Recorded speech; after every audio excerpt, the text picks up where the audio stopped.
একটা কল আসছে। আসসালামু আলাইকুম, হ্যালো ভিউয়ার্স, কেমন আছেন? অনেকদিন পরে রাইড শেয়ারে চলে আসলাম ভিডিও নিয়ে। তো এই মুহূর্তে একটা কল চলে আসছে রসুলবাগ মহাখালী। একটু কথা বলে নিয়ে আগে, কারণ ব্লুটুথ আমার কাছে নাই যেহেতু, সো লোকটা আসলে বুঝতে পারতেছে না হয়তো আমার কথাগুলো। উনি আমার কাছেই আছে, বেশিক্ষণ লাগবে না, 1-2 মিনিটের দূরত্ব। তো ওনাকে একটু আগে আবার একটু কনফার্ম করি।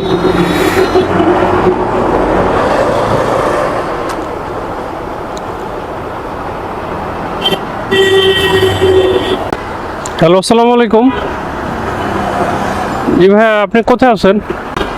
না, আমার সাথে তো কথা হয়নি, আমি তো রিসিভ করলাম মাত্র।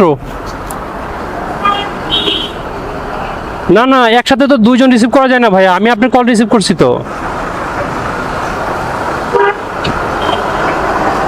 তাহলে আপনি যদি না যান, আপনি আমারটা ক্যান্সেল করে দিতে হবে, তা না হলে তো আমার তো ওয়েটিংয়ে থাকবে। আপনি কি যাবেন? না গেলে ক্যান্সেল করে দেন। এই মাঝে মাঝে এরকম সিচুয়েশন হয়, যাত্রী যাবে না কিন্তু কল দিছে, বলে যে আরেকজন রিসিভ করছে। তাহলে কেমনে ভাই? আমার এখানে তো ওনার এটা রিসিভ করা আছে। হ্যাঁ, তো এটা হচ্ছে প্রবলেম। অলরেডি কিন্তু আমি রিসিভ করে ফেলছি, আমার এখানে এখনো রিসিভ করাই আছে, অথচ উনি বলতেছে আরেকজন রিসিভ করছে। এটা তো পসিবল না। তো যাই হোক, তো ওই মাত্র বের হইলাম, প্রচণ্ড গরম রোদ, এই জন্যে রাইডে বের হই না সবসময়, দুপুরে বের হই না বিশেষ করে। তো যাই হোক, ক্যান্সেল করছে, থ্যাংক ইউ। লোকটা ভালো আছে। অনেকে ক্যান্সেল করে না, ঘাড়ামি করে বসে থাকে, দেখি কোথায় ট্রিপ পাই। আসলে কাস্টমার খোঁজা একটা প্যারা। এই যে যদিও পাঠাও অন করে রাখছি, আমি পাঠাও চালাচ্ছি এই মুহূর্তে। তো পাঠা একটা কল আসলো, তাও আবার ক্যান্সেল হয়ে গেল। দেখি উনি যায় কিনা। উনি না গেলে হচ্ছে আমি যাব। কই যাবেন? ধানমন্ডি যাবেন? আমি যাবো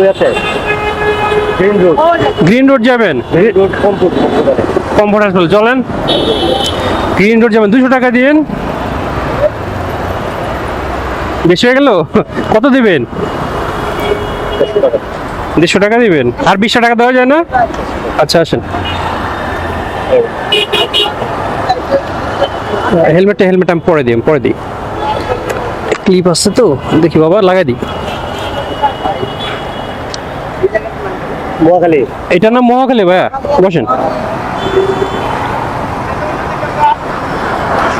বিসমিল্লাহির রহমানির রহিম। বলতে বলতে আসলে আপনাদের দোয়ায় একটা যাত্রী হয়ে গেল, কন্ট্যাক্টে হয়ে গেল। যাচ্ছি গ্রিন রোডে মহাখালী থেকে, আর যাব হচ্ছে ফার্মগেট দিয়ে, কারণ এদিকে যেহেতু আজকে হচ্ছে শনিবার, সো সবাই বাড়ি থেকে আসতেছে বা ছুটি শেষ, ওনারা আসতেছে। এইদিকে হচ্ছে বাস টার্মিনাল, এই জন্য অনেক জ্যাম, তাই এই যে তাই যাচ্ছি এই ফার্মগেট হয়ে। ভিডিওটা লং হতে পারে, বহুদিন পরে দিচ্ছি। মোটরসাইকেলের মজাটাই হচ্ছে এই মজাটা অন্যরকম, যেখানে সব দাঁড়া থাকে, মোটরসাইকেলেতে চিপা চাপা দেয়, এরকম যাওয়া যায়।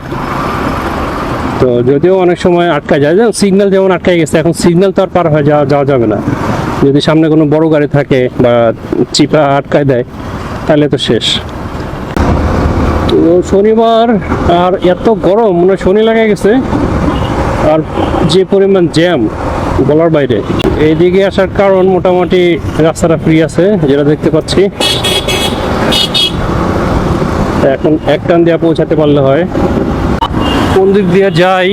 আচ্ছা, ফার্মগেট দিয়ে যাবো না, আমরা এখন হচ্ছে ঈদে যাব। ম্যাপে দেখাচ্ছে 13 মিনিট লাগবে, মানিক মিয়াতে যাব।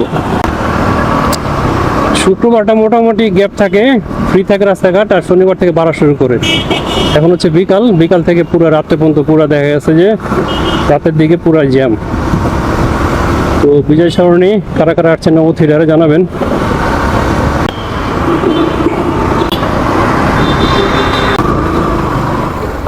এই যে আপনার হসপিটাল। হ্যাঁ, বুঝতে পারছেন নাকি মনে করছেন যে কই নিয়ে যেতেছে? আসলে আত্মবিশ্বাস হলে সবচেয়ে বড় জিনিস। রাইট রাইট, আত্মবিশ্বাস সবচেয়ে বড় জিনিস। ভালো সুন্দর একটা কথা বলছেন। কারণ পৃথিবীতে আত্মবিশ্বাস না থাকলে তাহলে এখানে কেউ আপনাদের সাথে যাওয়ার মতো কোনো পরিবেশ পাবে না।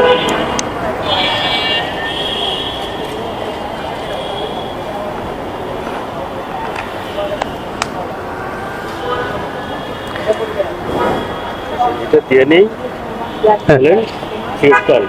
Thank you. না থ্যাংক ইউ, এখন না। সমস্যা নেই। না না না, আমি একটু এখন আবার রাইডে বেরোবো। আচ্ছা তো রাইডটা শেষ করলাম একদম, মানে করতে গেলাম অ্যাপসে, হয়ে গেল কোনটাকে। যাই হোক, রাইডটা শেষ হইলো, তো ভালো লাগলো। কত কিলোমিটার চালাইছি? ও আচ্ছা, ওইটা তো জিরোতে সেট করি নাই, হবে হয়তো বা 6-7 কিলোমিটার এরকম কিছু একটা। তো যাই হোক, ভালো থাকেন সবাই, সুস্থ থাকেন। আর নেক্সট ভিডিও দেখার জন্য আমন্ত্রণ জানা শেষ করছি। এটা কি ল্যাব সায়েন্স ডায়াগনস্টিক সেন্টার থেকে। ভালো থাকেন।